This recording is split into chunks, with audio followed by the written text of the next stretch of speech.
Boa noite, nossos amigos e companheiros de estudo e pesquisa do Espiritismo.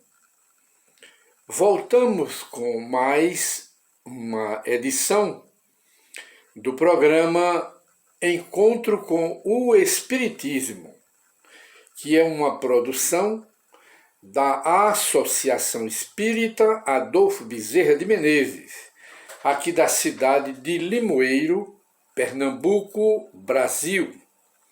Hoje, dia 25 de julho de 2021, voltando à apresentação da nova edição, nós consultamos em pesquisa a revista espírita fundada, mantida até a sua desencarnação, pelo codificador do Espiritismo, Allan Kardec, em sua edição de outubro de 1869. Um artigo um pouco longo, mas nós conseguimos extrair apenas um extrato, com poucos minutos, sobre o Espiritismo, que Allan Kardec nos diz que o Espiritismo marcha ombro a ombro com a ciência, lado a lado com a ciência, e marcha também com o progresso da humanidade. Daí, o Espiritismo nunca recuar, mas sempre na frente, sempre acompanhando o progresso da ciência e o progresso da humanidade. Este é o Espiritismo, despido de misticismo, despido de rituais, é uma religião, mas não é igreja. Despido de misticismo, como dissemos, isento de rituais, de culto exterior, de sacerdócio organizado, de chefe de doutrina. O mestre que nós conhecemos é o próprio Cristo de Nazaré, Jesus de Nazaré. Esse é o nosso grande mestre e Senhor. E o princípio do Espiritismo, conforme nos diz aqui Allan Kardec, é a existência de Deus. Depois, a existência do Espírito, a manifestação dos Espíritos, a imortalidade da alma, ninguém morre. Apenas nos transferimos da vida material para a vida espiritual. Depois, a reencarnação, porque sem a reencarnação, nada se explica. Com a reencarnação, tudo é facilmente explicável. Depois, a lei de causa e efeito, ação e reação, de semear e de colher, atrelada à lei do karma, que embora não seja uma expressão ou um termo do Espiritismo, mas nós não estamos proibidos pelo Espiritismo de falar nessa lei do karma, é a lei da cobrança. E depois vem a lei das provas e das expiações, depois vem a pluralidade dos mundos habitados. São os princípios fundamentais da religião espírita. E de maneira que Allan Kardec, aqui na Revista Espírita, nesta edição, falando do progresso da humanidade, falando que o Espiritismo caminha ombro a ombro com a ciência, não contraria a ciência, e ombro a ombro com o progresso da humanidade.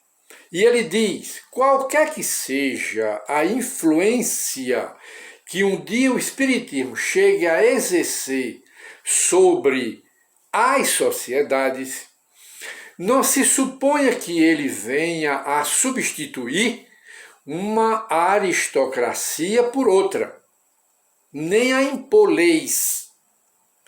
Primeiramente porque, proclamando o direito absoluto à liberdade de consciência e do livre exame em matéria de fé, é democrático o Espiritismo, quer como crença, quer ser livremente aceito por convicção e não por meio de constrangimento, porque o Espiritismo ele prega, como diz aqui, o direito absoluto à liberdade de consciência. Não pressiona, não oprime e nem ameaça ninguém com o inferno. Quer ser aceito livremente, depois de analisado. Esse é o Espiritismo. E continua Allan Kardec. Pela sua natureza, não pode o Espiritismo, não pode, nem deve exercer nenhuma pressão, proscrevendo a fé cega, eliminando a teoria de fé cega. O Espiritismo quer ser compreendido. Para ele, absolutamente não há mistérios, não há misticismo, mas uma fé lógica, racional, que se baseia em fatos, na razão e que deseja a luz. Não repudia o Espiritismo, não repudia nenhuma descoberta da ciência, dado que a ciência é a coletânea das leis da natureza e que, sendo de Deus essas leis da natureza, repudiar a ciência fora repudiar a obra de Deus. Continua Allan Kardec no seu breve comentário. Diz mais ele: em segundo lugar, estando a ação do Espiritismo no seu poder moralizador, quer dizer, a força do Espiritismo, o poder da doutrina espírita, a força da religião espírita, está no seu poder de moralizar o homem, transformar o homem. Não pode o Espiritismo assumir nenhuma forma autocrática, porque então faria o que condena. Vamos afastar aqui a propaganda desagradável. Sua influência será preponderante pelas modificações que trará às ideias, às opiniões, aos caracteres, aos costumes dos homens e às relações sociais. Transformará tudo nesse sentido. E maior será essa influência pela circunstância de não ser imposta. Forte como filosofia, diz Kardec, forte como filosofia, o Espiritismo só teria que perder, neste século de raciocínio, se transformasse no poder temporal. Não será ele, portanto, que fará as instituições do mundo regenerado. Os homens é que as farão, sob o império das ideias de justiça, de caridade, de fraternidade e de solidariedade, mas bem compreendidas, graças ao Espiritismo.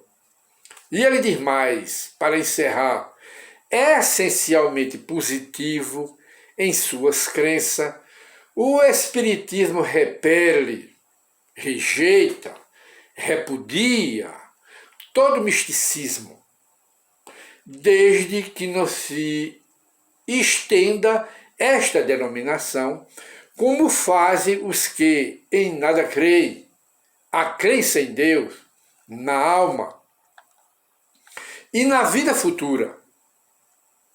O Espiritismo induz, é certo, os homens a se ocuparem seriamente com a vida espiritual, mas porque essa é a vida normal, a pátria de onde retornamos para as reencarnações, depois voltaremos.